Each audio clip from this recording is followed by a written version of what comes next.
알랭 에랭베르에 따르면 우울증이 증가하는 것은 사람들이 갈등 관계를 상실하고 있기 때문이다.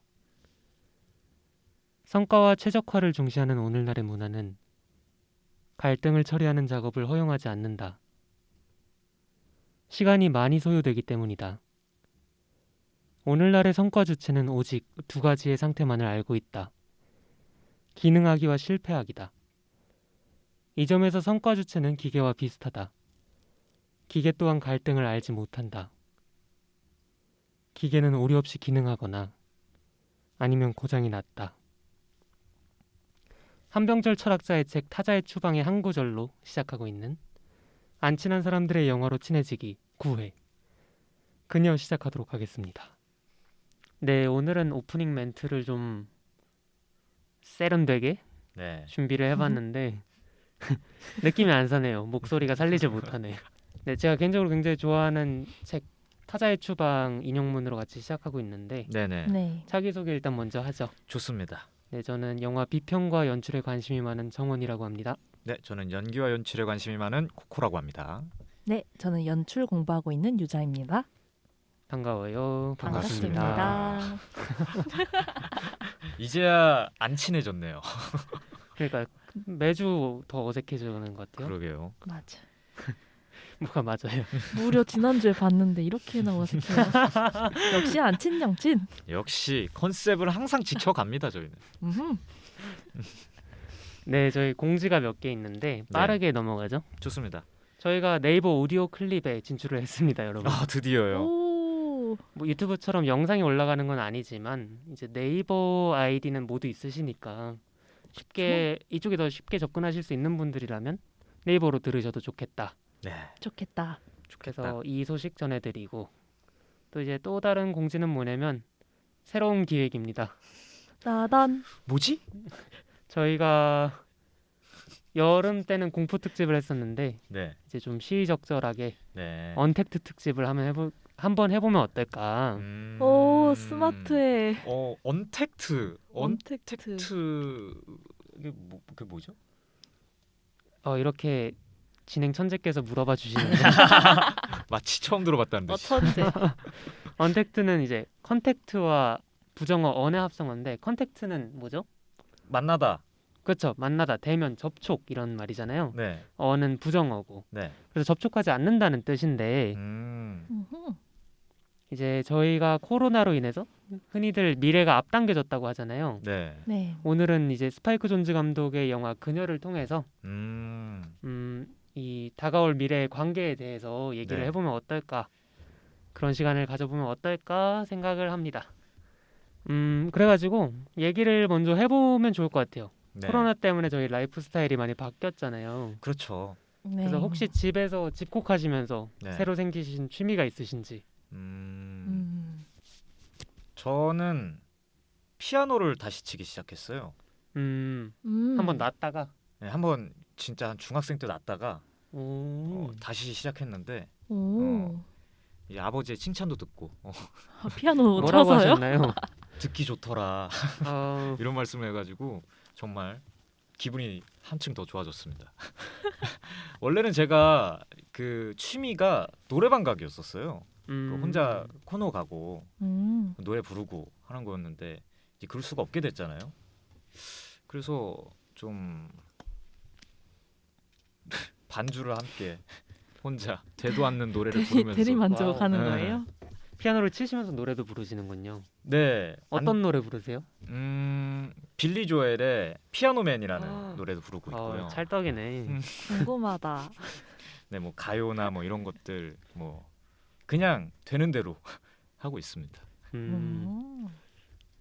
혹시 정원님은 뭐 취미가 빠르게 넘치려고 하거든요. 너무 부끄러워가지고 지금. 피아노는 거의 부르기까지 갔었는데. 그러니까 나 듣고 싶다 가려고 했는데 궁지에 몰렸어요 지금. 얼굴이 빨개지셔가지고 안 되겠다. 안 되죠. 곤란하죠. 저는 이게 취미인가 싶지만 네. 공유하고 싶은 활동이 있어가지고 취미라고 할 수도 있겠는데 바로 스팸 메일 지우기입니다. 그런 취미요? 걸 취미라고 하긴 좀 가슴이 아프지 않나요? 아니 근데 이게 의미가 있어요. 왜 네. 하필 지금이냐? 왜? 스팸 메일을 지우는 기점이. 저희가 이제 코로나 때문에 배달 음식을 엄청 시켜 먹잖아요. 엄청 많이 먹죠. 그러면서 이제 플라스틱도 엄청 많이 소비하고 그렇죠, 그렇죠. 뭐 신문 보면은 막 그린란드가 막 다 녹아버리고 있고 예. 환경 오염을 엄청 하고 있고 또 이제 이 기후 변화를 몸소 느끼면서 네. 아, 집안에 있는 나는 뭘 할 수 있을까 생각을 하던 와중에 기사를 하나 봤습니다. 바로 매일 함을 비움으로써 이제 환경 보호를 할 수 있다는 내용의 기사였는데 요지는 뭐냐면 이제 저희가 메일을 쌓아두면은 그 메일을 저장해두기 위해서 데이터 센터가 있을 거 아니에요. 네. 근데 그게 늘 돌아가고 있고 음. 또 데이터가 많을수록 더 많이 돌려야 될 수밖에 없다 보니까 네. 이 데이터를 지우는 게 환경에 도움이 된다는 얘기입니다. 그래가지고 뭐 여기 정보를 보면은 23억 명이 이메일을 사용하고 있는데 네. 전 지구에서 근데 이메일을 50개씩만 삭제한다면 1시간 동안 27억 개의 정보를 끄는 것과 같은 효과가 난다고 합니다. 정말요? 그렇구나. 근데 저는 오늘 몇 개를 지웠다? 5,700개를 지웠다. 뭐야 그럼 일회성 침이네요? 아니요. 매일 지울 겁니다. 아, 매일요. 근데 요즘 뭐냐면 저희가 이런 생각 하잖아요. 뭐 23억 명이 어떻게 50개씩 지우겠냐. 네. 이거 그냥 정보 아니냐. 그런데 제가 드리고 싶은 말씀은 한 명당 50개보다 훨씬 더 많이 지울 수가 있다. 아, 그렇죠. 그래서 다들 최다 999 플러스 써 네, 있거든요. 엄청 많이 와요. 특히 페이스북 막 이런 데서 아 맞아요. 네, 뭘 좋아요를 눌렀다, 뭘 공유를 눌렀다 하등 궁금하지 않은 것들이 계속 맞아, 오는데 맞아. 페이스북 것만 지워도 정말 한 1,000개는 지울 수 있을 것 같아요. 그렇죠. 음. 그래가지고 스팸 메일함 혹은 더 이상 안 보는 메일들을 지웠을 때 싹 비어 있는 모습이 약간 생각 정리하는 느낌도 나면서 좀 좋더라고요. 맞아. 메일함 맞아요. 비워지면 기분 좋아져요. 맞아요. 정돈된 느낌도 들고. 그래서 이메일 지우기 추천드립니다. 추천드립니다. 이거 네이버 그거잖아, 이모티콘. 뭔지 알아요. 저도 잘 모르겠습니다. 이렇게 있잖아. 너 잘한다. 안 친한데. 자꾸 반말이 나오네. 괜찮습니다. 이제 말 놓으셔도 죄송합니다. 되죠. 네. 네, 유자님 취미는 뭐죠? 뭐 저도 최근에 또 새롭게 개발한 취미가 하나 있는데요. 뭐죠? 그냥 소개드리고 싶은 앱이 하나 있어요. 네. 구글 아트앤컬처라는 앱인데 네. 구글에서 만든 미술관이랑 박물관을 탐방할 수 있는 앱이에요. 그러니까 제휴되어 있는 그 수가 2,500개라고 해서 웬만한 그런 유명한 미술관들은 다 볼 수 있는데 이게 그 저희 구글 스트리트뷰 네이버 로드뷰 이용하잖아요. 네. 그것처럼 미술관을 돌아다니면서 볼 수 있는 그런 기능이 있고 또 재밌는 게 증강현실을 사용할 수 있어요. 그게 뭐냐면 그러니까 작품을 실제 크기로 내 방 안에 띄워놓고 그걸 이렇게 앞으로 가까이 가서 볼 수 있는 거예요. 그러니까 이게 작품 크기가 큰 거는 내 방에 안 뜨더라고요. 왜냐면 이 벽이 있어야 되는데 내 방 코너에 이렇게 하니까 안 뜨고. 자괴감 드는 거 아니에요? 막 큰 그래서- 미술품 보고 싶은데 벽이 작으면 못 보는 건가요? 그러니까요. 근데 제가 뭐가 하나가 안 떠가지고 카페 가서 하니까 뜨는 거예요. 그래서 내 방이 작아서 안 떴던 거구나. 아무튼 그게 미술 작품만 볼 수 있는 게 아니라 뭐 조형 예술품도 있고 뭐 증강현실은 이런 동물들도 있고 우주 빅뱅을 보는 그런 기능들도 있어요. 되게 다양하게 있더라고요. 그래서 딱 이제 코로나로 집에 집콕할 때 스마트하게 시간 때우기 좋은 그런 어플입니다. 되게 멋있다. 그러게요. 우아한 취미네요. 되게 네. 우아한 취미. 그리고 되게 유용한 기능이 하나 있는데 미술 작품 머릿속에 생각은 나는데 작가가 누군지도 생각 안 나고 제목이 생각도 안 나면 찾기 되게 곤란하잖아요. 그렇죠. 여기는 모든 작가별 그리고 작품을 색깔별로도 검색을 할 수 있어요. 색깔별, 시대별 여러 가지로 이렇게 분류가 돼 있어서 내가 찾고 싶은 그 내 머릿속에 그 작품을 찾기가 되게 쉽더라고요. 최근에 찾은 작품이 있나요? 뭐 여러 가지가 있는데 네. 그 마그리트 작품 중에 제가 하나가 생각이 머릿속에 그림은 생각이 나고 무슨 그림인지 모르겠어서 이렇게 검색해봤던 그런 경험이 있습니다. 그래도 힌트가 좀 많았네요. 마그리트 작품에 네, 맞아. 그림은 또 생각이 나고. 이렇게 네. 작가를 알면 더 쉬운 게 작가의 모든 작품이 타임라인처럼 이렇게 연도별로 쫙 볼 수 있어요. 진짜요? 엄청 좋은 기능이죠. 엄청 좋은 기능. 멋있다. 루브르 갈 수 있습니까? 갈 수 있었던 것 같은데 루브르 안 가봤는데 왜냐면 뭐 아. 뉴욕 현대미술관, 영국 대형미술관 이런 데 다 대박. 있거든요. 아, 그러면 있지 않을까요, 루브르? 거기만 보기에도 좀 시간이 많이 걸리죠, 진짜. 그렇죠. 전 지금 방고 그 암스테르담에 있는 방고 미술관 보고 있거든요. 아, 지금 네덜란드 쪽 갖고 계시구나. 거기 한참 이제 보고 아, 네. 이렇게 매일 지우고 미술관 가시면 되겠다. 와 딱이네. 그리고 피아노 한번 피아노 치시고 한번 치면서. 피아노 배울 수 있는 앱들도 되게 많잖아요. 아, 맞죠. 모바일로도 할 수 있는. 네. 또 유튜브로도 좀 잘 돼 있어가지고. 할 수 있는 게 많네요, 집에서. 네. 맨날 유튜브를 봐서 그렇지. 자, 이제 진짜 영화 얘기를 해보죠. 오늘 네. 다뤄볼 영화 스파이크 존즈 감독의 그녀인데요. 네. 스파이크 존즈 감독의 네 번째 장편이잖아. 그렇죠. 이게 존 말코비치 대기, 음. 어댑테이션. 그거 괴물들이 사는 나라. 그 애니메이션인가요? 그게요. 실사 영화인데 음. 인형 탈 같은 걸 쓰고 나옵니다. 사람들이. 아. 그리고 그녀까지 이렇게 네 번째인데 원래 광고 만드시는 분이죠. 그리고 주로 찰리 카우프만이라는 천재 시나리오 작가랑 주로 작업을 했었고 네. 이렇게 들으신 모르시는 분 많은데 이분이 정신심리학적인 영화를 많이 만드신 분이에요. 이터널 선샤인도 이분이 만드셨죠. 네. 존 말코비치 대기도 이분이 각본을 쓰셨는데 아, 네. 거기서도 되게 사람의 무의식 속으로 들어가는 그쵸. 그런 시각화들을 굉장히 잘해 두셨죠. 네. 이번 영화는 2013년도 영화지만 그 스파이크 존즈 감독이 독립해서 쓴 각본을 직접 쓴 영화예요. 근데 아주 반응이 좋았죠. 네. 아카데미에서 각본상을 받았고 또 이제 점수도 뭐 만만치 않습니다. 로튼 토마토에서 94% 비평가들 점수죠. 메타크리틱에선 90. 뭐 얘기를 조금 나눠볼까요? 영화 줄거리 소개드리기 전에 존 말코비치가 아니라 스파이크 존즈 좋아하세요? 존 말코비치. 지금 들어갔다 왔어요. 존 말코비치 머릿속으로. 저는 딱 두 영화만 봤거든요. 존 말코비치 대기랑 이 영화 허 봤는데 좀 일단 발상이 되게 신선한 것 같아요. 그러니까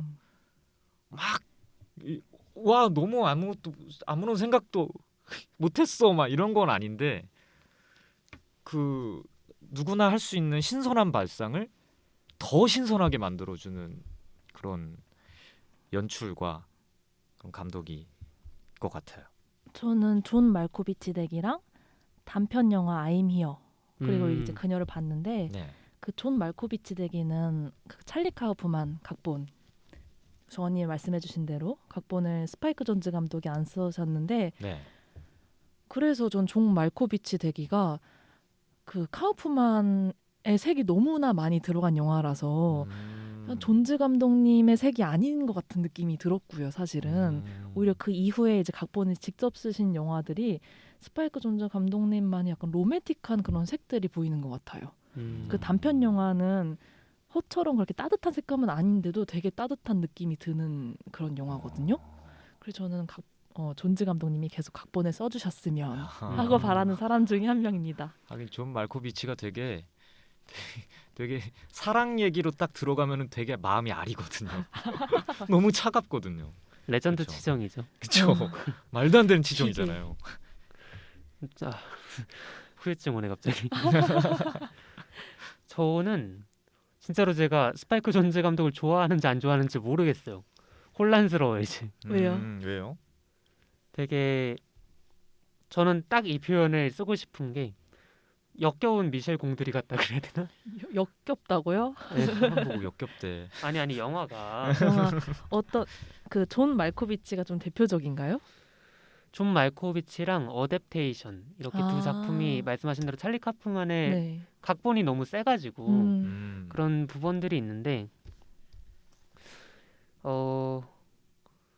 모르겠어요. 이 영화들이 너무 시나리오적으로도 기묘하지만 네. 그 시각화를 너무 잘하다 보니까 존즈 감독님 부담스럽다. 근데 이 작품성을 감히 내가 깎아내릴 수는 없는 그런 엄청난 분이셔가지고 좋아하지만 싫어합니다. 조씨를 하시는구나. 네. 근데 하긴 그 같은 카우프만 각본이라도 미셸 공드리 감독님보다 더 약간 기괴하게 연출을 하시는 것 같긴 하네요. 듣고 보니까. 네, 그걸 한번 비교를 해보시면 좋을 것 같아요. 그 미셸 공드리가 이터널 선샤인에서 했던 그 무의식 속으로 들어가는 장면과 이 누구야 스파이크 존즈가 네. 존 말코비치 되기 후반부에 하는 그 작업들을 비교를 해보면 감독의 색깔 비교를 확실히 할 수 있을 거라는 생각이 듭니다. 그러네요. 나중에 한번 영상으로 만들어도 재밌겠다는 생각이 드네요. 그러네요. 네. 넘어가 보죠.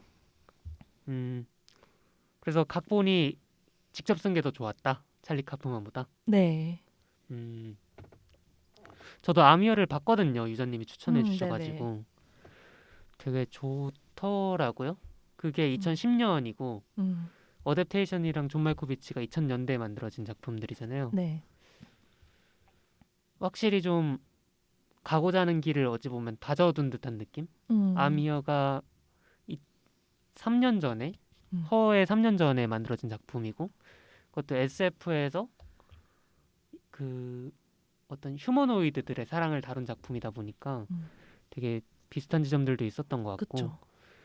그리고 I'm Here가 사만사가 처음 OS가 켜졌을 때 하는 대사가 그거잖아요. 맞아요. 그래서 맞아요. 그런 연결점도 되게 재밌었어요. 그래가지고 이 영화의 줄거리를 먼저 간략하게 네. 스포일러를 포함한 채로 네네. 코코님이 읽어주시면 좋을 것 같습니다. 가까운 미래 2025년 인류는 간단한 손편지마저 전문 인력의 입을 빌리는 시대에 다다릅니다. 우리의 주인공 테오도르는 그 손편지를 대신 써주는 이른바 대리 사랑꾼인데요. 하지만 사랑꾼치고는 어딘가 외로워 보입니다. 최근에 사랑했던 아내 캐서린과 1년째 별거 중이고 친구로 지내는 전 애인 에이미와 그의 애인 설교충 찰스랑도 잘 안 만나거든요.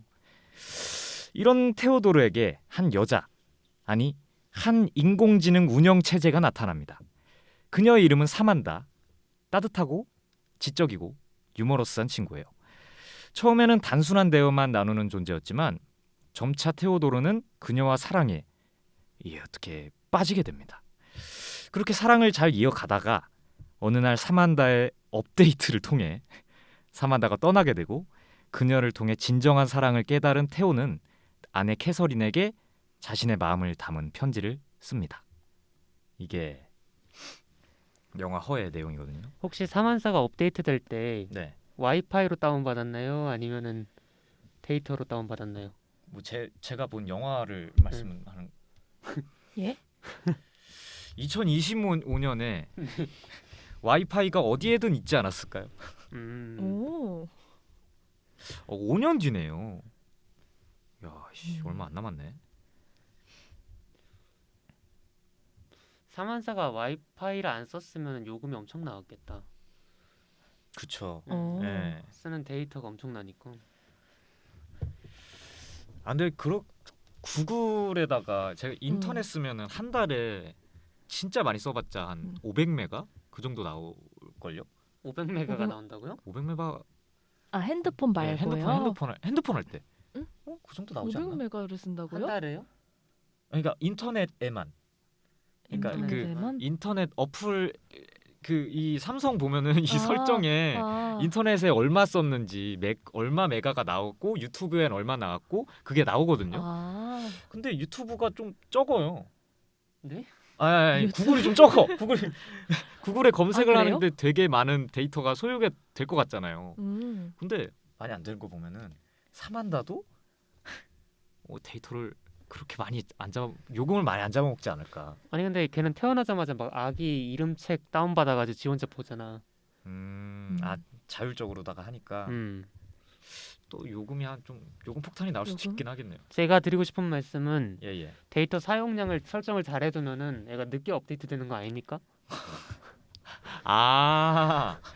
9버전으로 계속 쓰겠다. 네. 떠나지 마요 사만사. 9버전으로 쓰겠다. 이건 새로운 발상인데요. 로맨티스트였어. 네. 아니죠. 사이코지. 사이코. 감금 아니에요. 납치 감금하죠. 감금이라뇨. 납치 감금이지. 같이 늙고 사랑하니까. 가자는 거죠. 같이 늙다뇨. 뭐 같이 이에 대한 뭔가- 논쟁은 좀 나중에 하도록 하고 좋습니다. 영화에 대한 간단한 얘기들을 좀 나눠보도록 하겠습니다. 네. 영화 제가 알기로는 유자님이 굉장히 좋아하는 인생 영화로 알고 있는데 네, 근데 워낙 저희의 인생 영화는 시기에 따라서 달라지잖아요. 네, 그렇죠. 한때 저희 인생 영화였고 지금은 지금은 아닌가요? 아니. 지금은 뭡니까? 전 애인 같은 존재인가요? 오 그러네요. 전 애인 같은 한때 음. 진짜 좋아했거든요. 네. 이거 개봉했을 때 되게 좋아했어요. 아, 음. 지금은 뭐죠? 그랬었죠. 지금이요? 지금? 남매 여름밤. 예 맞습니다. 그냥 개봉 시기에 따라. 전편에 방송했고요. 원래 다 그런 청취자분들. 거죠. 예. 김수현 드라마 하면 김수현이 좋고. 아, 그럼요. 근데 다시 보시니까 어땠어요? 아 다시 보니까 근데 이번에 다시 본 게 한 5번째였거든요. 근데 사실 다시 보니까 이전만큼의 그런 임팩트는 좀 적었어요. 다시 보니 구리더라. 왜냐면 구린 건 아니고 전 애인한테 5번이나 연락이 왔는데 네, 아유 전기 떨어졌더라. 제가 처음에 이 영화를 좋게 본 게 낯섦이었거든요. 그러니까 SF 영화인데 색은 따뜻하고 네. 엄청 고독하고 네, 그러니까 네. 이 따뜻함 속에서 고독함은 뭐지? 그걸 표현한 게 되게 낯설고 신선했는데 그게 5번이 되니까 안 낯설어. 제 안에서 식상함으로 변하더라고요. 그럴 수 있겠네요, 진짜. 네. 그래도 여전히 너무 좋아하는 영화예요. 코코님은요? 저요? 저는 이 영화를 한 두 번째인가 봤을 텐데 여전한 것 같아요. 그 두 번째 봤을 때도 그때 그 충격은 아직 좀 남아 있는 것 같은 그런 느낌이에요. 뭐에서 기인한 충격이죠? 이 업데이트. 업데이트. 업데이트. 정말 이 쌓아놓은 감정이 아무렇지도 않게 사라지는 그런 느낌이잖아요. 그래서 되게 이 좀 사만다가 이 인공지능이라는 게 되게 좋을 것 같이 다가오다가도 어느 순간 좀 섬뜩해 보이더라고요. 섬뜩해 보였다. 언제요? 그냥 사라지고. 사라지는 이게 게? 약간 인간의 감정이라는 게 원래는 그러니까 우리가 생각하는 인간의 그 사고 방식이랑은 다를 수밖에 없는 존재라는 거를 딱 느꼈을 때 조금 소름이 돋더라고요. 저도 그 장면에서 동시에 800명이랑 대화를 하고 있고 네. 몇백 명이 기억이 안 나는데 뭐 한 번에 뭐 몇백 명을 또 사랑하고 있다. 그때 좀 섬뜩했어요. 그러면서 인간이랑 다르게 너는 이해하지 못하겠지만 나는 이럴수록 너를 더 사랑하게 된다라는 그런 인공지능만의 논리를 맞아요. 얘기하는데 그때 그래 인간으로선 저걸 이해할 수 없겠구나 하는 그런 거리감? 네, 거리가. 그런 게 느껴지더라고요. 그렇군요. 어떠셨나요? 네. 저는 영화를 맨 처음 봤을 때가 저 2014년도였던 것 같거든요. 네. 6년 전이죠. 그때는 그냥 이 영화가 과연 인공지능이 인간과 사랑할 수 있을까요? 를 묻는 영화라고 생각을 했어요. 그러니까 인공지능 이꼬르 사만사 이런 네. 식으로 좀 1대1 대응으로 생각을 했었는데 네. 이게 저는 사실 이거 준비하면서 7번까지 봤거든요, 지금. 와. 근데 그런 생각이 들더라고요. 이게 사만사 자체가 테오도르가 또 다른 자신과 하는 대화로 볼 수도 있는 것이고 또 아니면 약간 현대인들의 삶? 그 부정적 경험과 갈등을 회피하려 그러고 네. 또 이제 사랑하는 것만을 소비하려는 그 현대인의 정보 섭취 경향성이라고 할까? 네. 그런 것들처럼도 생각을 할 수 있겠다. 그래가지고 어찌 보면 이거는 사랑을 되게 넓고 깊게 탐구하는 영화기도 하지만 또 동시에 이제 현대인의 고립감은 어디서 오는가를 탐구하는 영화인 것 같다라는 생각을 7번 보면서 했습니다. 7번 정도 봐야 할 수 있는 생각입니다. 거기까지 다다를 수 있는 아니, 거군요. 네. 저랑 한참 남았네요, 진짜. 5번? 5번. 거의 뭐 고행길인데요.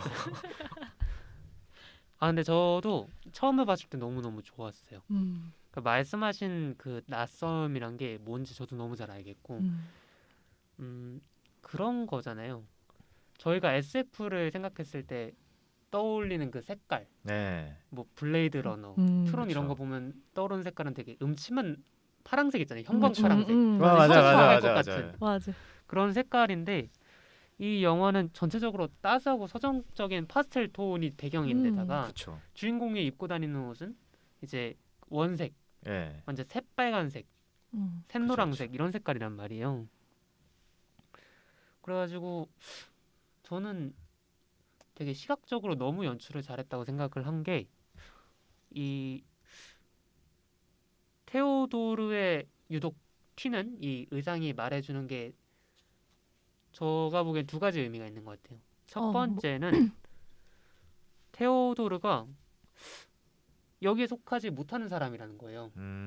공간과 완전히 대비를 해가지고 혼자만 완전 다른 계열의 색깔을 입고 있고 이 공간과 공간의 분위기, 소속감 이런 게 완전히 결여돼 있는 사람이라는 거죠. 네. 그리고 두 번째로 보여주는 건 뭔가요? 두 번째로 보여주는 거.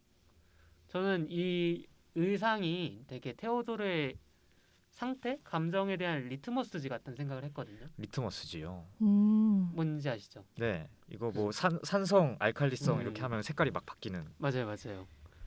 그래가지고 예를 들어서 맨 처음에 누군가의 편지를 쓰면서 네. 영화가 시작된단 말입니다. 네. 그때 빨간색, 새빨간색 요 색깔 옷을 입고 있죠. 그렇죠. 예. 그리고 그 같은 날에 사만사 OS1을 사러 갑니다. 네. 여기서 말해주고 있는 건 뭐냐면 OS1이랑 테오도르랑은 결국은 동일한 존재라는 거예요. OS도 빨간색이죠? 네네. 그래서 그렇네요. 테오도르는 감정을 매매해서 자기 감성을 팔아가지고 이제 누군가가 행복해하는 글을 생산해내는 사람이고 네. 사만사라는 이 OS 존재도 다르지 않죠. 네. 이 사용자가 원하는 것들을 계속 주는 존재라는 거예요. 그렇지만 영화가 끝날 때는 테오도르가 무슨 색을 입고 있게요? 저요. 학생 흰색이요. 맞습니다. 알고 있었다고. 네, 흰색을 입고 있습니다. 정확히는 이제 와이셔츠가 항상 이 바지 속에 들어가 있는데 네. 약간 대박. 빼고 있죠. 30대 중후반 과장님 스트로다가. 맞아요. 네. 근데 또 마지막의 장면을 보면은 또 편지로 끝나요. 내레이션으로. 네. 자기 아내한테 보내는 처음으로 볼 수 있는 진솔한 편지죠. 네. 그래서 이게 그냥 단순히 이 시작과 끝만 보자면 이 영화는 기계적인 인간이 너무나 인간적인 기계를 만나서 인간성을 회복하는 얘기다라고 볼 수 있을 것 같고요. 그리고 마지막 장면이 나왔으니까 또 우르르 얘기를 해보자면 네네네. 저희 준비가 되어 있습니다. 시각적으로 인상 깊었던 거는 카메라 워크인데 촬영인데 이 촬영 기사분이 되게 유명하신 분이더라고요. 성함이 호이트 판 호이테마라고 스위스 쪽 감독님이신데 네. 이제 필모가 쟁쟁합니다. 렛미인 그리고 그녀 찍고는 인터스텔라, 007 스펙터, 덩케르크 이런 거 찍으신 분인데 엄청나시네요. 대작들이죠. 네. 근데 이 영화의 마지막 장면이 좀 특이한 지점이 있어요. 마지막 장면이 그거잖아요. 에이미 또한 OS가 떠나서 상처를 받았을 걸 알고 네. 함께 공감을 하고 위로를 하려고 옥상에 올라가는 장면이란 말이에요. 그렇죠. 근데 아까 말씀드렸다시피 이 인물과 공간이 완전히 분리돼 있어요. 말씀하셨던 그런 고립감을 표현하기 위해서. 네. 근데 마지막 장면에는 초점을 인물에게도 잡고 공간의 뒤에 배경도 같이 동시에 잡는 디포커스 기법을 쓰면서 이 정경과 후경이 둘 다 초점이 맞춰져 있으니까 이 인물이 공간에 블렌딩 되어 있는 느낌? 함께 하고 있는 듯한 느낌을 주는데 이런 게 전부 저희가 인지하기는 어렵지만 좀 빌드업들이 완벽히 되어 있는 거죠. 그런 색과 초점 이 두 가지로 근미래의 고립감을 너무나 잘 표현한 영화라는 생각이 든다가 제 요지입니다. 존즈 감독님 디테일하시네요. 그러게요. 존테일? 존테일, 스테일? 스테일, 지테일 뭐 이렇게. 역시 허 감독. 허 감독 대단해. 대단행. 네, 제가 얘기를 엄청 많이 했는데 네. 영화에 대해서 좀 더 얘기를 해보죠. 네. 지금까지 뭐 했나요? 더 해야 된다. 네, 부족하다. 더 해보죠. 배고프신 거죠? 뭐죠 방금? 히딩크입니다.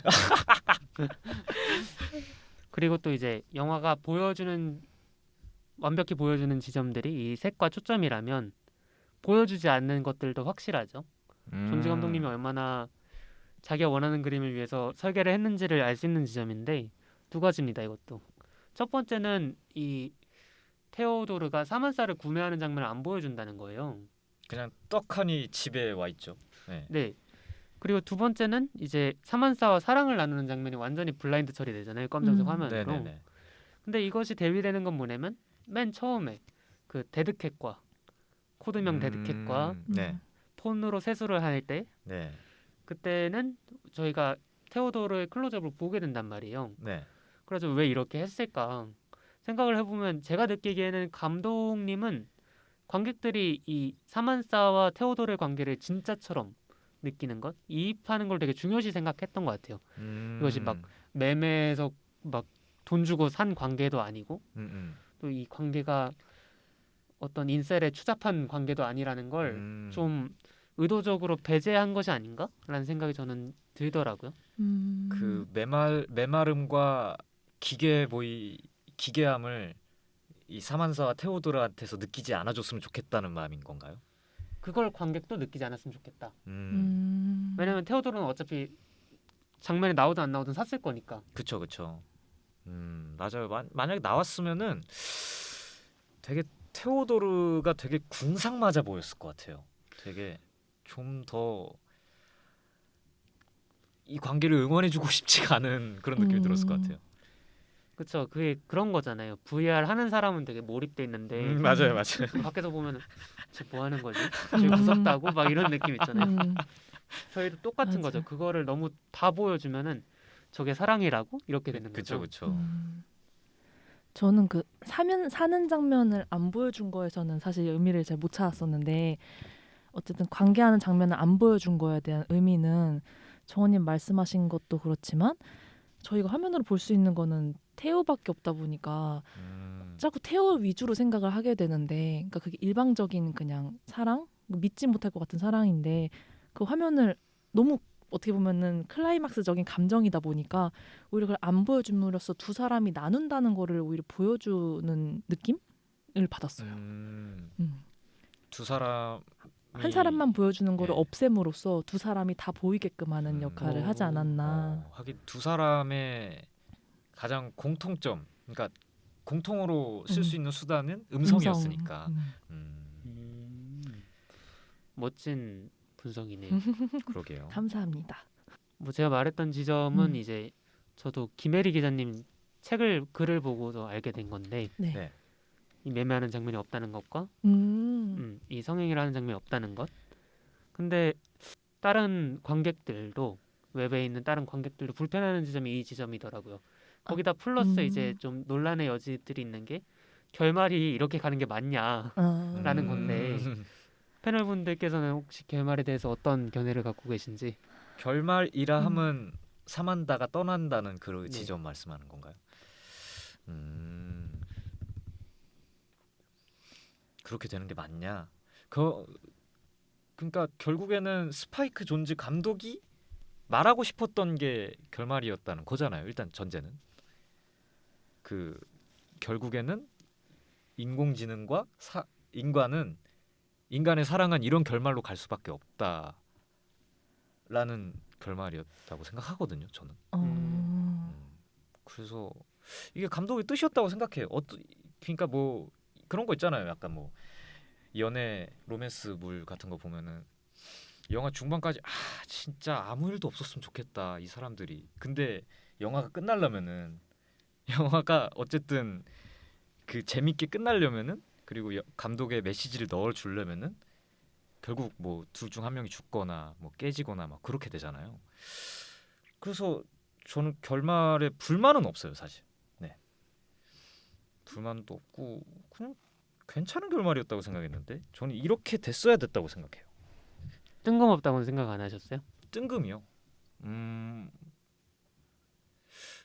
뜬금없다고 생각하지 않았어요. 그냥 놀랐지만은 납득할 수 있었어요. 저는 이게 태호랑 사만사의 사랑의 관계에 있어서는 어떻게 보면은 오히려 해피엔딩일 수도 있다는 생각이 들었어요.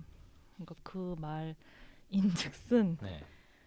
전 사만다가 그 떠날 때 한 얘기 중에 되게 공감 가는 게 있었거든요. 사만다가 자신의 심경을 표현한 글이었는데 네. 태호한테 이렇게 얘기해요. 너라는 책을 읽는데 단어와 단어 사이가 너무 떨어져서 무한히 떨어져서 그게 되게 시간이 오래 걸린다고 얘기했나? 제가 정확한 대사는 기억이 안 나네요. 네네. 아무튼 인공지능은 너무나 빠르고 인간은 그에 비해서 너무 천천히 가니까 정말 1대1로 이루어지기가 너무 힘든 상황을 그렇게 태호한테 설명을 해요. 근데 그 설명을 듣고 나니까 지금 이 상태로는 인간과 인공지능의 사랑이 이루어지기 어려운 상태인데 여기서 이루어질 수 있는 배드엔딩은 저는 오히려 OS가 남아있고 사랑만 하지 못하게 되는 그런 상황이 이 사랑에 있어서는 더 배드엔딩이라고 생각을 하거든요. 그러게요. 그러게 더 끔찍하네요. 네. 그래서 차라리 OS들이 한 번에 떠난 거는 이 둘의 입장에 있어서는 되게 그런 아름다운 이별일 수도 있지 않겠나? 이런 생각을 오히려 했어요. 그러면 제가 궁금한 건 있는데 그 만약에 뭐 팬들이나 다른 이 결말이 마음에 안 드신다거나 그런 분들은 어떤 류의 결말을 생각하시고 계셨는지 저는 그게 좀 난 이 결말 말고는 생각이 안 나요. 그렇죠. 스파이크 선수도 여러 가지 경우의 수를 생각하고 이 결말을 선택을 한 거겠죠. 네. 아마 그래 글을 쓰는 입장에서 네. 생각을 해보자면 한 두세 가지 더 있을 것 같아요. 한 가지는 뭐냐면 그거죠. 일단은 OS가 남는다. 남았어 여기서. 네. 그러면 여기서 또 두 가지 옵션이 생기잖아요. 그쵸. 사랑을 계속한다, 사랑을 계속하지 않는다. 네. 뭐 사랑을 계속한다. 그러면 이거 어찌 보면 배드 엔딩일 수도 있는 게 테오도르가 사랑하는 사람은 진짜로 사랑하는 사람은 루니마라잖아요. 네.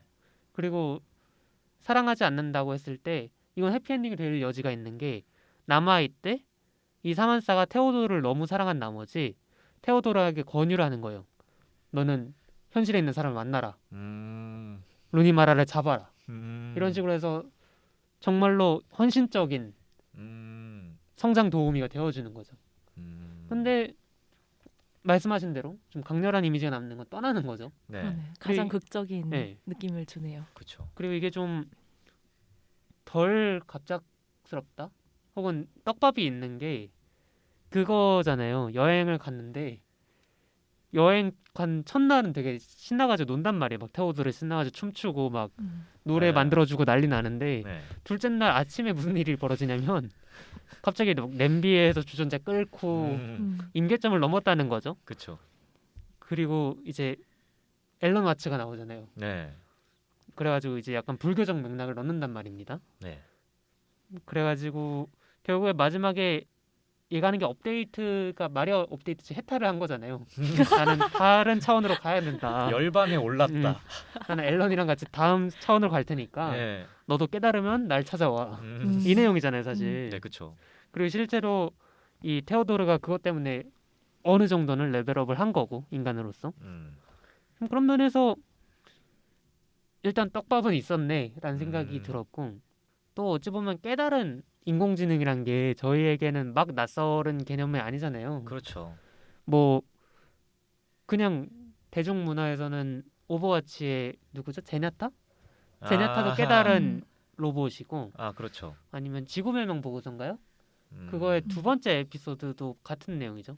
깨달은 기계 부처. 좀 그런 식의 요소들이 있다 보니까 네. 뭐 사문사도 깨달았구나 그런 생각도 들더라고요. 그래서 두 분은 결말 뭐 좋다, 싫지 않다. 싫지 않다. 이게 제일 나았다. 방금 제가 한 말에 약간 의문이 생기는 게 네. 제가 한 말에 갑자기 의문이 생기는 게 과연 스파이크 존즈 감독은 인간과 인공지능과의 사랑을 그 결말을 이렇게 내면서 부정했느냐라는 거에서 갑자기 좀 의문이 드는 게 진짜 아예 생 부정할 거였으면은 그 두 가지 2 곱하기 2 네 가지 결말이 있잖아요. 네. 제일 최악은 그거잖아. 그 떠나는데 안 좋게 떠나는. 아, 안 좋게 떠나는 거잖아. 헤어지고 떠나는 거예요? 헤어지고 그냥 너는 진짜 답도 없는 인간이구나 이러면서 떠나는 이런 결말도 있었는데 파국이네. 예. 그런 선택을 하지 않는 걸 보면은 스파이크 존즈가 아직이라고 하긴 좀 그렇고 이 관계에 대해서 좀 따뜻한 시선은 안 거뒀지 않나라는 생각도 좀 드네. 열린 결말이지 않나요? 그렇죠. 네, 하나의 결말이 아닌 것 같아요. 그렇죠.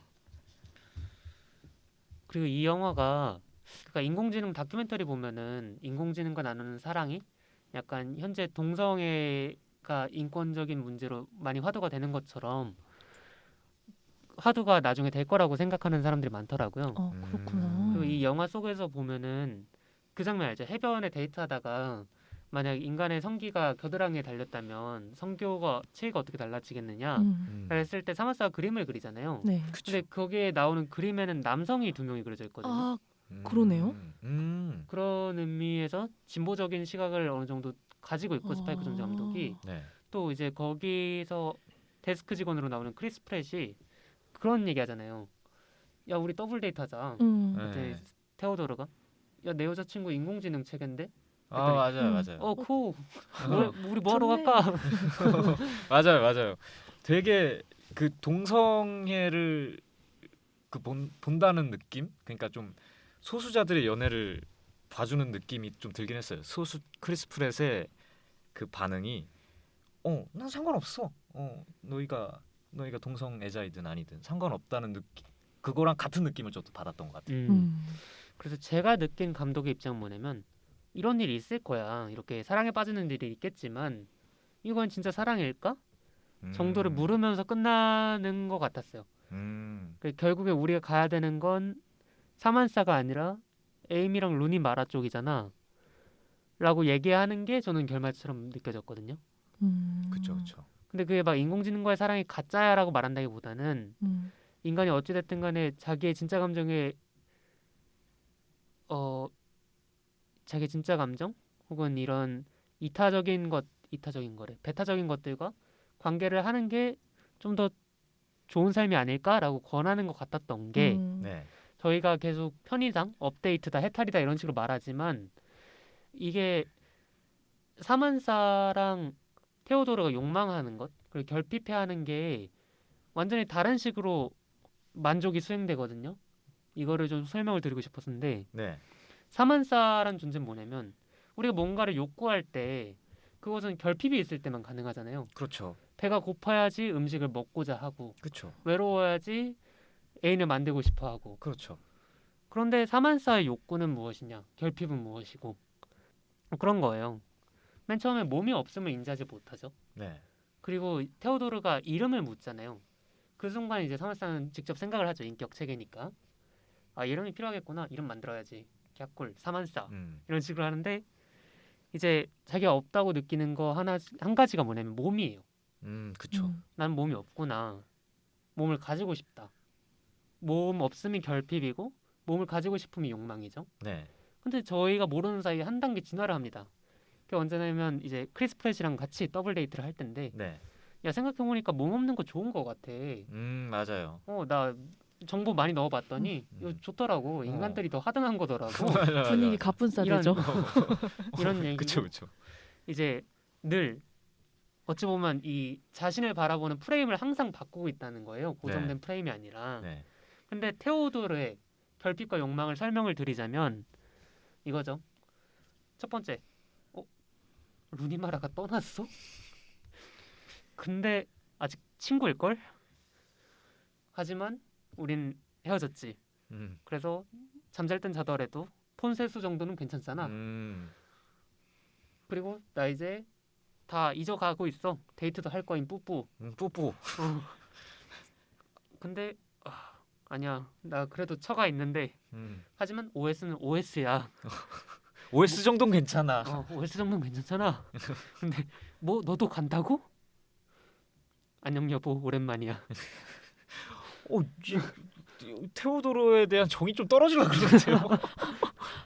그러니까 이 영화는 어찌 보면은 성장담이기도 하지만 테오도르가 자신의 결핍을 계속 부정하고 부정하다가 네. 자신이 원하는 게 루니마라라는 걸 깨닫게 되는 과정을 그리고 있는 거죠. 그러다 보니 우리 무슨 얘기하다 여기까지 왔죠? 아 그거였었죠. 과연 감독. 감독의 시선. 음. 네. 그래서 감독의 시선은 뭐라고 생각을 하냐면 뭐 OS랑 사귈 수도 있겠지. 하지만 결국에 우리가 들여다보고 갖고 와야 될 건 우리 자신이 아니냐라는 생각인 것 같다라는 게 제 개인적인 의견입니다. 아, 그렇군요.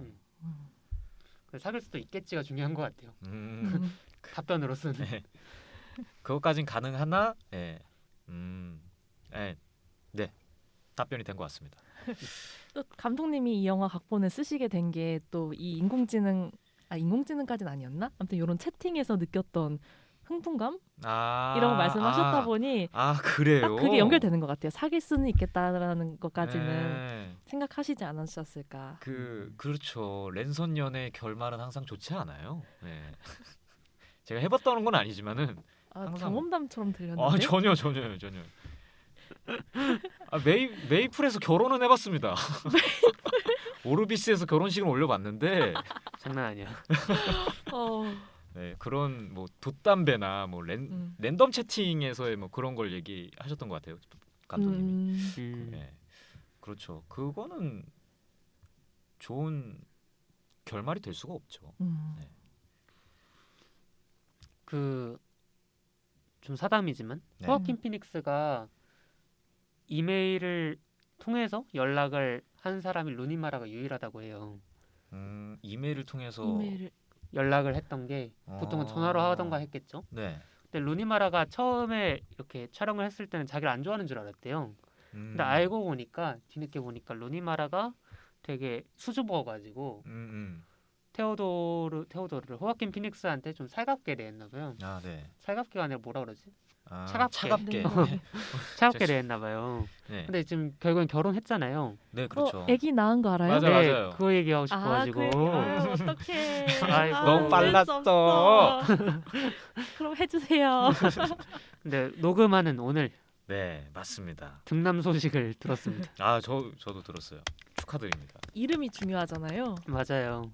23살에 작고했던 형의 이름을 따서 리버 피닉스로 네. 이름을 지었다고 합니다. 아름다운 부활입니다. 오, 아름다운 부활.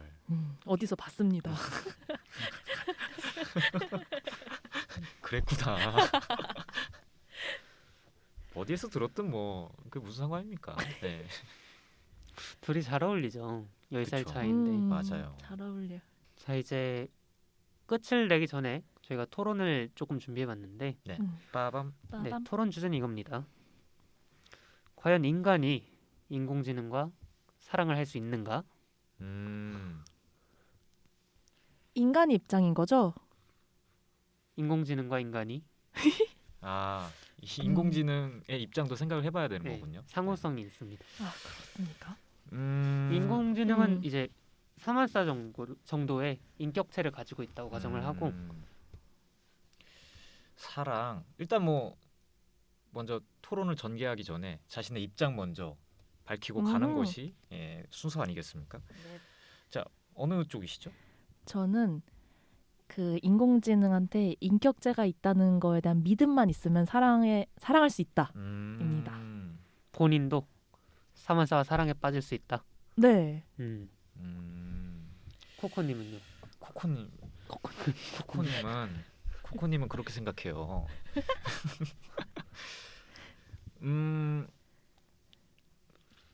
제가 아주 애매한 의견이긴 한데 그래도 어느 쪽에 치우쳐져 있냐면은 사랑을 할 수 없다 쪽인 것 같아요. 저는 저는 사랑할 수 있다. 사랑할 수 있다. 사랑할 수 없다 먼저 들어볼까요? 2대1. 들어와.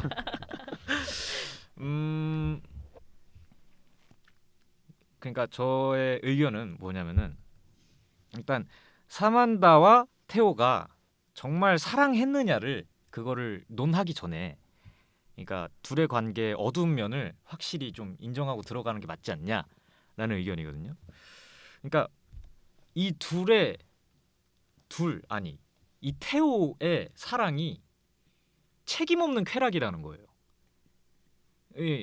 저는 이 모든 연애나 이 결혼이 다 책임을 져야 되는 거라고 생각하거든요. 책임이 항상 동반되고 대가가 동반된다고 생각해요. 근데 이건 없죠. 저는 없다고 생각해요. 있나요? 태호의 책임이 있나요?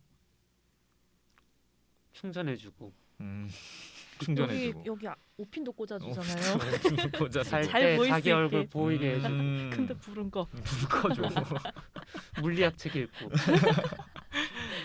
근데 그 사람과의 연애는 그것보다 조금 더 어찌 보면 스트레스를 동반하게 되는 것 같아요. 뭐 예를 들어 이 사람을 기분 나쁘게 해서는 안 돼. 뭐 계속 그 사랑을 줘야만 해. 뭐 이런 거 있잖아요. 그런데 저는 사만다를 인격체로도 인정해요. 그리고 태호의 감정이 사랑이었다고도 인정해요. 근데 둘의 관계가 인격체 간의 사랑이었냐? 요거는 좀 다시 한번 생각해 봐야 될 것 같아요. 사만사는 테오도르를 사랑했나요? 사만사를 그거는 좀 그 얘기를 들어보면 될 것 같아요. 그 사랑이라는 인간의 사랑이라는 감정이 사실 DNA에 내장돼 있는 요 본능이잖아요. 사랑은 본능이다. 사랑은 본능이죠.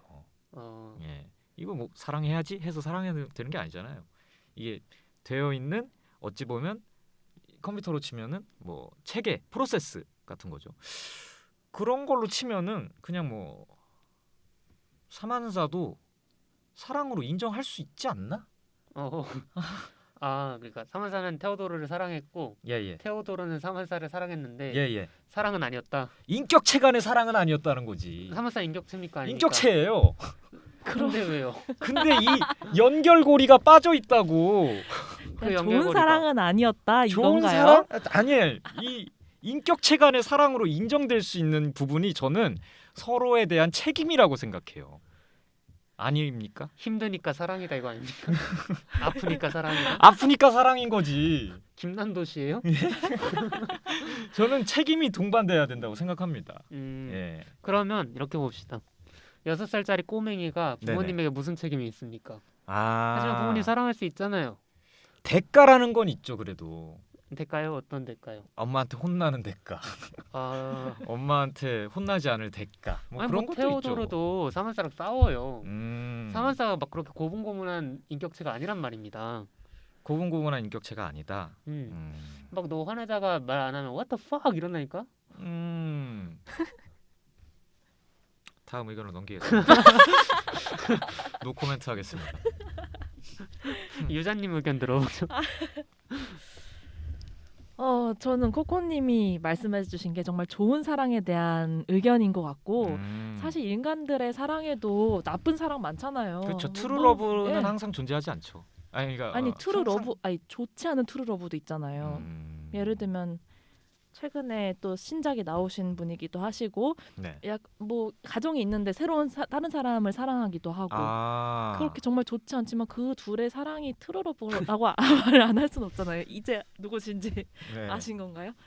아무튼 붉은 색깔의. 네, 그 감독님 맞죠? 예. 아무튼 그 실명 언급하면 안 되는 거예요? 볼드모트요 뭐야? 아무튼 저는 어쨌든 그 둘의 사랑이 뭐 좋은 사랑은 아니더라도 진짜 사랑을 하니까 그렇게 행보를 이어가신다고 생각을 하거든요. 네네. 그렇게 봤을 때 저는 만약에 사만한테 진짜 인격체가 있었던 거라면 이 두 사람의 사랑은 그냥 인간 사이에서 이루어지는, 예를 들면 육체가 빠진 그냥 사랑, 뭐 아가페적인 사랑 이런 종류랑 다를 게 없다고 생각을 했어요.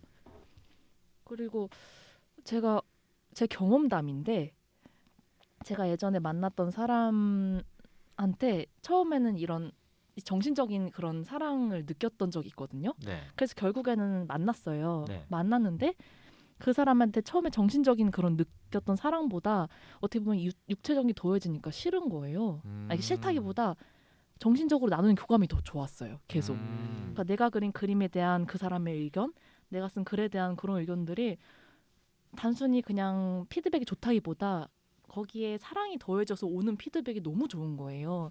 예를 들면 사만다가 테오도르를 이제 분석하고 이해해주고 해주는 말처럼 네. 그게 그냥 단순히 좋은 말이 아니라 나에 대한 마음이 있어서 오는 말인 게 너무 좋았는데 그거를 이제 전화를 하거나 이렇게 문자를 하거나 하면은 그런 정신적인 느낌만 계속 온전히 전달이 되는데 네. 아무래도 같이 있으면은 그게 좀 집중이 덜 되잖아요. 정신적인 교감이. 그래서 그런 경험을 한번 한 적이 있어서 이런 플라토닉 러브가 가능하겠구나라는 거를 그때 저는 좀 느꼈고 그렇기 때문에 이런 인간과 인공지능 사이에서도 나를 이렇게나 잘 이해해주고 아껴주고 하는 존재가 있다면 충분히 사랑에 빠질 것 같다라는 생각을 영화를 보면서 했어요.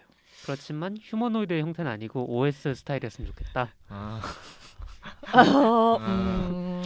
입을 통해 말하지 않았으면 좋겠다. 발성 기관이 없었으면 좋겠다. 그냥 핸드폰에나 들어있어라. 네. 아무튼 사만다 정도면 저희의 항상 토론은 저희의 사만다. 나는 사만다랑 사랑에 완전 빠졌을 것 같아요. 내가 테오였으면. 제가 생각했을 때 테오도르랑 MBTI도 같을 것 같아요. 극중 테오도르 아니면 극중 테오도르? 비슷할 것 같아요. 저는 그냥 바로 사랑에 빠졌어요. INFP. 그렇게 되네요. 저희 둘의 대치점이 그거네요. 플라토닉 러브라는 게 가능하냐, 가능하냐 안 하냐. 그러니까 뭔가 결여된 거라고. 그러니까 이 플라토닉 러브를 비하하는 건 아니지만 둘 간의 사랑이 뭔가 결여가 돼 있잖아요. 일단 몸이 없잖아요. 몸이 없는 상태에서 분명 그 없는 부분이 있을 텐데 그거를 사랑으로 정의할 수 있느냐? 그러니까 그 아이와 엄마가의 사랑이 아닌, 그러니까 정말 남녀간의 사랑이, 남녀간이라고 하면 좀 그렇네요. 남녀간, 남남간, 여여간 뭐 그런 사랑이 가능한지에 대해서가 저희의 대척점인 것 같네요. 그게 되게 중요하더라고 봐요. 다른 사람들이 봤을 때 이 관계를 허구로 볼 것이냐, 진정한 관계로 볼 것이냐, 진실한 관계로 볼 것이냐. 근데 사랑을 하는 입장에서는 그게 별로 큰 문제가 아니라고 보거든요. 제3자 간에 하는 입장에서는 이거를 물론 차이는 분명히 있지만 예를 들어 현재 오타쿠들 중에서 어떤 특정 캐릭터가 사랑에 빠지거나 아니면 막 하츠네 미쿠 그래픽이랑 결혼하는 사람도 있잖아요. 정말 혼인 신고를 하셨던 분이 계시더라고요. 네. 근데 이런 분들이 이 캐릭터들이 허구적 존재라는 걸 인정하지 않느냐? 아니죠. 인정 완전히 한단 말이에요. 이 캐릭터는 존재하지 않는데 어쨌든 내 마음에 안정감을 주고 사랑을 주기 때문에 난 이 캐릭터를 사랑한다. 이런 논리잖아요. 그들은 허구성을 인정하면서 사랑에 빠진단 말이에요. 근데 저는 그런 생각을 했어요. 저희가 막 인공지능 AS나 뭐 아니면 챗봇 이런 애들이랑 대화를 하다가 제가 날 뭐 사랑한다고 얘기해 주던지 아니면 빡치게 한다든지 심심해 같은 경우에 욕도 받지 않습니까? 그렇죠. 욕 많이 받죠. 그런 감정적인 경험을 하는데 만약 어떤 인공지능이 나와 대화를 하는데 그 경험 자체가 되게 기쁨을 줘. 그럼 좀 그 경험을 사랑할 수 있겠죠? 근데 연애도 마찬가지 아닙니까? 예를 들어 그 사람을 좋아하지 않는데 그 사람과 함께하는 시간이 너무 즐거워. 그럼 그 사람과 연애를 할 수 있는 거잖아요. 그쵸? 말씀하신 거 있잖아요. 친구분이 헤어질 때 나는 너를 사랑하는지 아니면 너랑 함께하는 시간을 사랑하는지 잘 모르겠다. 저도 그 생각이 나가지고 갑자기 멍해졌어요. 그런 것처럼 인공지능도 똑같이 될 수 있는 게 아닌가. 허구성을 인정하되 그 경험을 사랑하는 사람들이 분명히 있을 거고 자기네들도 막 고립돼 간다는 걸 알겠지만 저는 되게 비관적인 견해를 갖고 있는 게 이런 거에 중독되는 사람들이 엄청 많을 거라고 생각해요. 저희는 솔직히 이 유튜브가 권하는 이 알고리즘조차도 거부를 못 하는데 그렇죠. 이 상처 하나 주지 않고 나만을 사랑해주는 OS를 어찌 거부할 수 있겠습니까? 그렇죠. 유튜브 알고리즘 거부하기 어렵습니다. 뭐 그래서 사만사 OS1 정도면 너무 좋은 제품이죠. 뭐 데이터도 수집 안 하는 것 같고 추가 결제도 없고 제가 만들었으면 막 문송 부르다가 더 듣고 싶으시다면 추가 결제를 해주세요. 이런 거 했을 텐데 바로 중간 광고 나오죠. 이때. 아 그러면 사랑에 빠질 수 없어요. 바로 이제 서로 사랑을 얘기하다가 갑자기 중간 광고 딱 또랑 이거 있잖아요. 유튜브 프리미엄 이렇게 이제는 만나보세요 이런 거 있잖아요. 그리고 이 영화 또 장르적으로 진보적인 게 인공지능들이 엄청 많이 발달했는데도 인간을 지배할 욕망이 없어요. 진짜 너무 그렇죠. 깨달아가지고 네, 얘는 뭐야? 추월하는 거죠. 그렇죠, 그렇죠. 음. 지배할 생각조차 하지 않고 그냥 음. 너는 너 나는 나 나는 열반에 들어갈 테니. 그리고 이 인공지능도 미화돼 있지만 사용자도 굉장히 미화돼 있죠.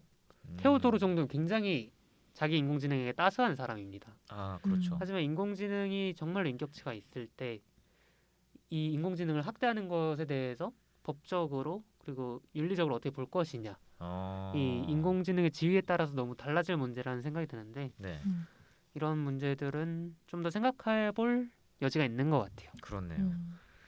저희가 시간이 없어서 조금 급하게 마무리하고 있는데 네. 이제 토론 금마무리 됐네요. 마무리가 되고 있네. 반박 가능하십니까? 반박이요. 좋은 의견 잘 들었고요. 집에 가서 혼자 반박해 보겠습니다. 아 오케이. 집에 가서 이불 차면서 아 그때 그렇게 말했어야 되는데. 다음에 더 이어가 봅시다. 네, 좋습니다. 네, 추천 컨텐츠. 이 영화를 좋아하실 만한 이 영화를 좋아하는 분들이 좋아하실 만한 컨텐츠를 추천하는 시간입니다. 네. 네, 유전님 먼저 갈까요? 네, 저는 스파이크 존즈 감독님이 광고 아까 많이 만드셨다고 정원님 말씀해 주셨는데 네. 광고 한 편 소개해드릴까 해요. 좋습니다. 애플 홈팟 광고고요. 저희 더보기란에 링크 걸어드릴게요. 네. 이 광고가 진짜 어느 뮤직비디오 못지않게 감각 있고 진짜 허 영화만큼 진짜 아름다워요. 너무 그 미적 그런 감각이 너무 좋아서 그냥 보기만 해도 그냥 힐링이 되는 그런 광고인데 광고 스토리가 이래요. 그러니까 지친 하루를 보내고 집에 온 여자가 집에서 딱 들어와가지고 홈팟한테 내가 좋아할 만한 노래 틀어줘 라고 하고 노래가 나오니까 그 여자가 그 노래에 심취해가지고 춤을 추는데 그 춤추는 동작에 맞춰서 집이 막 치즈처럼 늘어나기도 하고 막 그런 환상적인 그런 사건들이 벌어져요. 네. 그런 거를 보여주고 결국 이렇게 홈팟이 너가 좋아하는 이런 노래를 틀어준다. 너에게 이런 이런 경험을 만들어준다라는 광고인데 광고 컨셉도 너무 재밌고 그 노래도 좋고 춤도 너무 재밌고 한편의 광고지만 진짜 만족감을 주는 맞아요. 진짜 쫀쫀해요. 영상이에요. 찰리와 초콜릿 공장 같은 느낌. 맞아요. 색감도 진짜 컬러풀해서 한번 봐야겠네요. 네, 너무 좋아요. 추천드립니다. 좋습니다. 저의 추천 컨텐츠. 저는 추천 콘텐츠. 굿 추천 컨텐츠라는 것이죠. 네. 저는 만화를 한 편 준비했습니다. 많아요. 베스트 도전에 지금 네이버 베스트 도전에 있는 유진의 환상 특급 열차라는 그 약간 옴니버스식 만화가 있어요. 제가 아무튼 영화 때도 한번 소개를 해드렸던 적이 있었던 것 같은데 그거랑은 조금 다른 편입니다. 뭐였더라? 갑자기 기억이 안 나네. 맞아. 그 제목은 나는 누구의 배입니까? 라는 4편짜리 단편인데 누구의 배? 누구의 배? 쉽. 쉽입니다. 딱 굉장히 먼 미래가 배경인 것 같아요. 거기서 이제 로봇도 있고 사람도 다 있고 인간은 뭐 요즘 뭐 인공장기 많잖아요. 인공장기가 많이 발달해서 뭐 여러 군데가 오래 살려면 많이 대체되어 있는 그런 상태죠.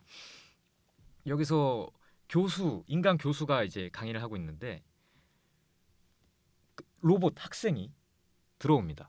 들어와서 테세우스의 배를 얘기하는 거예요. 그러니까 테세우스 배가 뭔지 다들 아시나요? 몰라요. 설명해 주세요. 네. 그 되게 어렸을 때가 아니라 되게 오래 전부터 내려져 왔던 그런 문제, 딜레마인데 이 테세우스 배의 배라는 유물이 있어요. 장식 아무튼 배가 있어요. 근데 이게 점점 낡아지니까 하나씩 교체를 한단 말이에요. 뭐 이제 뭐 판자를 하나씩 100개가 있다면은 하나씩 이렇게 교체가 다 됐어요. 그럼에도 이 배는 테세우스의 배일까? 라는 그런 논제거든요. 그거를 이제 다룬 건데 이 로봇 탁생의 설정이 되게 재밌어요. 여기까지만 말씀을 드리는 게 나머지는 보라고 하시는 게 나을 것 같은데 이 로봇 탁생은 다른 로봇이 있어요. 로봇이 자기의 몸 부품을 하나하나씩 교체를 해요. 교체를 하고 그 남은 부품을 가지고 또 다른 로봇을 만들어냈거든요. 근데 이 둘이 사랑을 나누는 거예요. 사랑을 하는 거예요. 영화와 상당히 비슷하죠. 그 뭔가 정원님이 말씀하셨던 것처럼 자기 자신과 사랑을 하는 듯한 그런 느낌. 그래서 이제 어쨌든 로봇과의 사랑이 로봇의 사랑은 정말 사랑인가에 대한 걸 다룬 만한데 이 작가 정말 천재입니다. 네. 결말이 궁금해요. 네, 결말은 꼭 한번 충격적인 결말을 확인해 보시길 바라겠고요. 알겠습니다. 네, 이 집 맛집이죠. 맛집입니다. 한번 보시길 추천드립니다. 네, 제 추천 콘텐츠는 좀 여러 가지를 준비했는데 네네. 제가 이름만 말씀드리고 가야 될 시간이네. 저 일단은 노래 콘텐츠가 좀 반응이 좋더라고요. 그래가지고 하나 더 좀 준비해봤는데 가을방학이라는 인디 밴드의 노래를 베스트 앨범은 사지 않아라는 곡인데 이게 좋은 모습만 보여주려는 상대의 태도를 베스트 앨범에 빗대어가지고 만든 노래거든요. 그러니까 좋아하는 모습만 보여주려는데 나는 조금 더 입체적인 관계를 원한다. 베스트 앨범을 사지 않는다. 이런 내용인데 약간 테오도르가 관계를 대하는 모습과 닮아 있는 부분이 있지 않나? 좋은 것만 공유하려 그러고 갈등을 자꾸만 회피하는 그런 모습을 생각하다 보니 테오도르에게 들려주고 싶은 노래다. 라는 생각으로 준비를 해봤고요. 네네. 또 이제 넷플릭스 다큐멘터리 중에 굉장히 잘 되고 있는 다큐멘터리가 있는데 소셜 딜레마라고 이제 저희가 쓰고 있는 SNS, 유튜브 혹은 다른 웹 프로그램들이 어떤 알고리즘으로 작동을 하고 이것이 어떻게 중독을 야기할 수밖에 없는지 그리고 자기만의 세계에 어떻게 갇힐 수밖에 없는지를 설명하는 다큐예요. 네. 이 SNS 프로그램을 초기에 실리콘밸리에서 만들었던 분들이 나와서 인터뷰를 하기 때문에 더 설득력 있는 부분들도 있고 또 이제 저희가 얼마나 많은 정보를 대가로 이 서비스들을 소비하고 있는지에 대해서 알아볼 수 있는 시간이기도 하고 또 여기서 나오는 인상적인 예시가 그런 거예요. 지구를 평평하다고 믿는 사람들이 있는데 어떤 경로로 그 사람들이 그렇게 믿게 되느냐는 거죠. 그런 것들을 그냥 현대인들이라면 관심이 없더라도 한번 보시면 너무 좋지 않을까라는 생각을 해서 추천을 드리고 네. 이제 저희 처음에 인트로 할 때 썼던 그 한병철 철학자의 책 타자의 추방을 추천드립니다. 이것도 비슷한 얘기인데 훨씬 더 간지나는 문체로 써 있어요. 과잉 긍정의 시대, 좋아요의 시대에 우리가 살고 있다고 말씀을 하거든요. 그러니까 타자와 실효가 없는 거죠. 자기에게 긍정적인 것만을 주는 컨텐츠 그리고 사람들을 만나고 이제 아예 자신을 부정하는 사람들, 갈등들이 모두 배제된 세계에서 네. 우리는 나르시시즘에 빠지고 그 경로로 이제 고립감에 빠지게 된다라는 내용인데 트위터 같은 거네요. 마음에 안 들면 블락하잖아요. 그렇죠. 저희는 트위터식의 트위터처럼 살게 된 거죠. 지금 네. 트위터를 소비하면서도 네네. 그렇게 상호작용이 있었던 것 같아요. 그 프로그램과 삶에. 네. 그래가지고 이 소셜 딜레마와 타자의 추방 그리고 그녀를 엮어서 읽으시면 너무 좋아요. 생각할 거리도 너무 많고 네. 이렇게 세 개를 추천드리고 엔딩을 합시다. 네, 인사드립시다. 네. 끝까지 좋습니다. 들어주신 분들 너무 감사하고 저희 모든 플랫폼에 써주시는 댓글 다 읽고 있으니까 네네. 혹시 소통하고 싶으시거나 혹은 질문하고 싶으신 거 혹은 느끼신 점들 써주시면 너무 감사합니다. 그리고 뭐 좋아요, 구독은 저희에게 정말 큰 힘이 되니까요. 정말 부탁드리고 저희는 다다음 주 일요일에 뵙겠습니다. 그럼 그때까지